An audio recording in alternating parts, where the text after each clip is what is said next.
Hello there, people of the internet.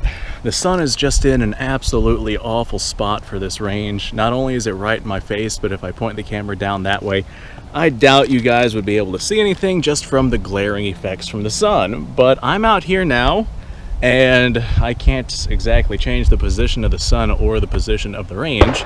So we're just gonna have to make do. This is a public gun range. You're gonna hear some gunfire in the background. It's a little breezy out today. You might hear some wind noise, but for the most part, I think we are doing okay.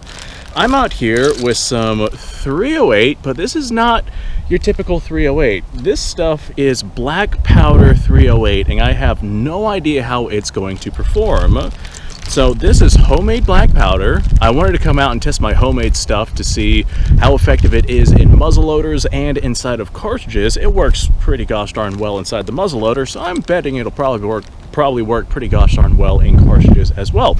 And the reason why I'm testing this is because homemade black powder, I can make it for like $3 a pound. So that would make the cost of ammunition dramatically less than if I were to use something like commercial smokeless powder, which would be, if we're talking rifle powder, anywhere from like $35 to $50 a pound, rough guesstimations. And then you factor in shipping and the hazmat fees and all the other crap that goes in with it. So I figure I'll just go ahead and make my own gunpowder here, and we will see how effective this is. Now, I also make my own primers. I've made videos talking about this before. Primers have gotten ridiculously expensive for what they are. It's like $200 for 1,000 primers nowadays, and that makes the price of ammunition go way up. So I normally reload my own primers, and I normally use those little those little cap gun paper caps. It's like a roll of paper, got little caps inside of them. I'll stick 3 of those inside of a primer and press it down, and I'll use that as my primer. So black powder seems to ignite off of that way easier than smokeless powder does. So that would give me a good primer system that is dirt cheap. I can get like 1,200 of those primers, or those little cap things, for I think it was like $6 for 1,200 of those. So combine or divide that by 3, and that's 400 shots for like $6, and then $3 for a pound of gunpowder approximately. I could do it cheaper than that if I really felt like it, but I just kind of go out and buy the components versus like making my own nitrates and things like that, which is a 10 to 12 month process, which would take a tremendous amount of time. I'd rather just spend the $40 to get what I need to make 10 pounds of black powder.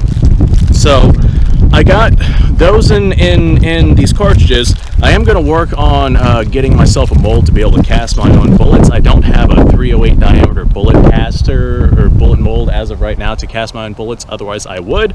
So I am relying on some commercially sold stuff, which this stuff I think I got at like 15 cents a shot, or 15 cents a bullet, which breaks this out to about 15 to 17 cents a shot for 308, which is a far more effective means of shooting 308 than spending the 65 cents a shot to come out and just to do what I'm doing. This would allow me to shoot a lot more for a lot less money. Now, the problem with black powder is it has issues with fouling, so you got to clean your gun after, well, if we're talking bolt action rifles like what I got right here, after every 20 rounds or so you don't risk overpressure. As you shoot more and more, the more you shoot it, the less accurate it's going to get because of those black powder fouling issues, but I never shoot past 100 yards. I think I rarely shoot past 50, especially for the YouTube videos that I'm making here, so I don't think we'll have any issues with that. Today, we're going to be running this black powder ammo through my Mauser. This is an 1893 Oviedo Mauser, rechambered for 7.62 SETME/7.62 NATO. There's some controversies as to what it is actually chambered in, but I know I fired several thousand rounds of 7.62 NATO through this thing just fine, so I have no doubts it can handle this black powder ammunition. And that being said, the reason why I'm going with a Mauser and not something else is because the bolt can be completely disassembled, which is very essential if you're going to be shooting black powder. You want to make sure you clean the inside of the bolt as well, just in case any of that black powder, anything, got back inside that bolt. You don't want it to start rusting. So just because I can disassemble the bolt completely without tools, I know like something like the Lee Enfield needs a tool to be able to pull the firing pin out, and I think the Mosin Nagant you can get away with using no tools. but I don't have any 7.62 by 54R loaded up. So we're going to test fire this with some 308. I also did not have any appropriately sized bullets for the Mosin, and I want to use some appropriately sized bullets. So I got my 308s. These are 220 grain bullets, so that is a big old pill going down range. Normally I would not load this heavy of a bullet in 308 just because 308 cannot really effectively shoot this heavy of a bullet, but this is black powder, so we're not going to see all that effective velocity anyway. On all of my black powder cartridges, I have a number written down. I'm not entirely sure what to expect with these, so I started at the rather low end for a number, and as I was loading these, I noticed that the mark of 57 was a good point for 220 grain bullets, to where I could compress it into the cartridge without really worrying about pressing it too much. Like, I got a couple of more spicy rounds, but 57 grains of gunpowder just seemed to be that Goldilocks area for the 220 grains that I'm using in my bullets. That being said, these are measured out by grains in weight. I'm sure somebody's going to yell at me and they're going to tell me you got to weigh, or you got to measure black powder by volume. Well, the 308 case is this is the amount of volume that we have, and we have different amounts of black powder inside of these cases. So yeah, same volume, different densities, so I based off of weight. If you weigh real black powder and not a substitute, assuming it's been properly compressed and pucked, the weight of the black powder should come out in grains by volume to be about the same. This right here is not compressed black powder, because I ended up pouring my black powder versus compressing it, so I'm not entirely sure what the validity of that is, but I do know that I gauge these out by weight. So if we compare this to real black powder, then we should have approximately that weight or approximately that grainage inside of these, assuming that my black powder stands up to commercial grade stuff, which I imagine it does not. It's probably going to be a little bit on the weaker side. So I'm starting at the low end. I have 47 grains of black powder inside of this cartridge by weight. I have no idea how well this is going to fire. I don't know how accurate it's going to be. First, we're going to see if it will even shoot, and we're going to see if we got a squib load or anything like that. I don't think that we will. I think we'll be just fine, because, I mean, that's almost a 50 grain charge. I should have just bumped it up to 50 grain, but 47 is ultimately what I settled on. This was while I was kind of trying to gauge what it is that I should be packing into these things. Where is my earmuffs? There they are. I have no idea how well this is going to work, or if it is going to blow up my gun. I very sincerely doubt it's going to blow it up, because it is just black powder, but it is also homemade black powder. I think I did everything right.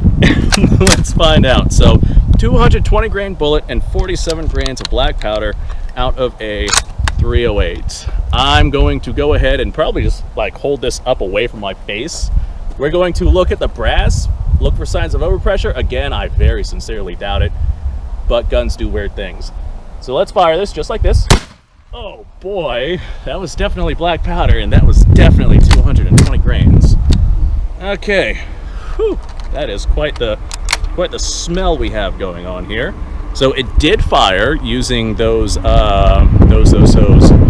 are they? The little cap gun things that I use to reload the primers. No signs of overpressure or anything like that. That is a good sign. So that was 47 grains. Let's bump it up a little bit here.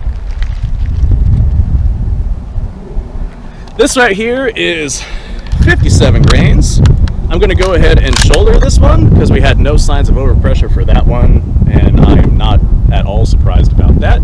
And I'm just going to shoot at something. There's a bunch of random debris out there. I'm seeing old tire. I reckon that'll be my shooting mark. Let's see if we hit it. I doubt it. Oh, we actually hit it. Nice. Okay, so 220 grains behind this charge of powder is not that bad, and it looks like for the most part our case is sealing up nicely, so I doubt that we'll have that much black powder fouling going back into the action. Alright, now we're entering spicy territory. This is 67 grains of powder. That is the maximum amount that I could stuff into this case. So 67 grains by weight with a 220 grain bullet. This, for all intents and purposes, is absolutely... What is stopping me here? There we go. I got caught up on the rim on this thing. I don't know, maybe I got some fouling on the extractor or something like that. But for all intents and purposes, this right here is a full power charge that I got going on with this. And then some. So let's see how well this one goes. Okay, wow, yeah, that one smacked over there pretty good. I like the way that felt. 67 grains might be the way to go. So 220 grain bullet and 67 grains of black powder going downrange. Let me have a look at our case here. Looks like we did have a little bit of blow by, but that's not looking too bad at all. Almost looks like this brass case is like, it almost looks like it's brass coated and steel underneath. Huh. How do you like that? Because that is definitely unusual looking. So now I guess let's see if it's any accurate. I have a piece of plywood here, which has already been shot by other people, but this spot has not been shot right here. So I'm going to put this out at about 50 yards and shoot it with one of these rounds. Okay. So I want to find which of these charges hits more to point of impact. I'm hoping it's 57 grains because that's what I have the most of, because like I said, that seems to be the Goldilocks area. So we're going to try the 57 grain, see if it hits high or low or doesn't even impact our target at all. We're shooting at about 50 yards here. Let's go ahead, send a round downrange and see what she's looking like. I have no idea if this barrel's even stabilizing these bullets. Let's see if she tumbles or anything. Okay, all right, well, we hit the dirt behind it. That's a good sign. I'm gonna walk down here, I'll see what we got going on. Well, it's hard for me to tell. I think I hit low in that cluster of other bullets around it, so we're actually going to try that once more. Let me get rid of this case here. I increased my elevation to see if we can get our impact to raise a little bit. Where are you going? You get back in there. Let's see if we get better results this time.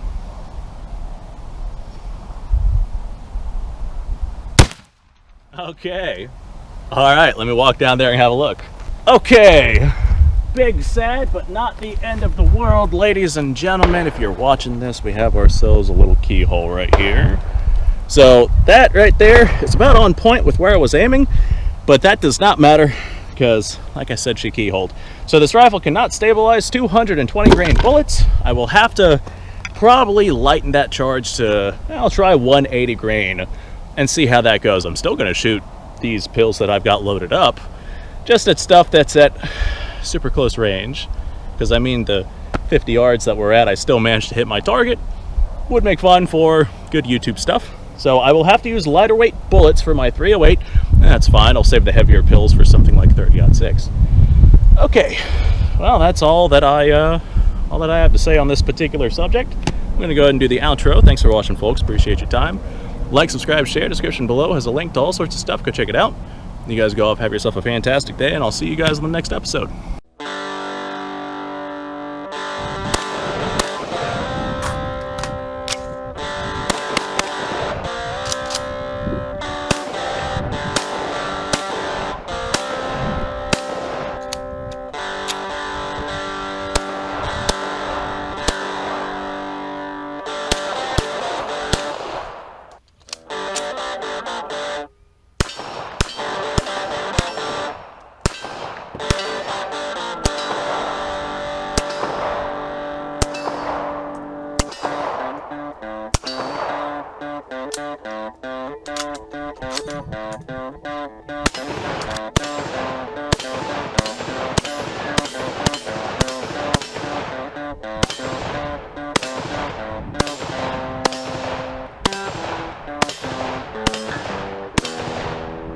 Been a little while since I've done this.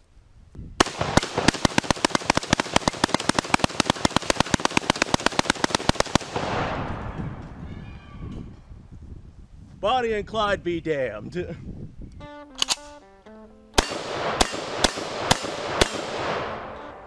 Poor man's Garrett.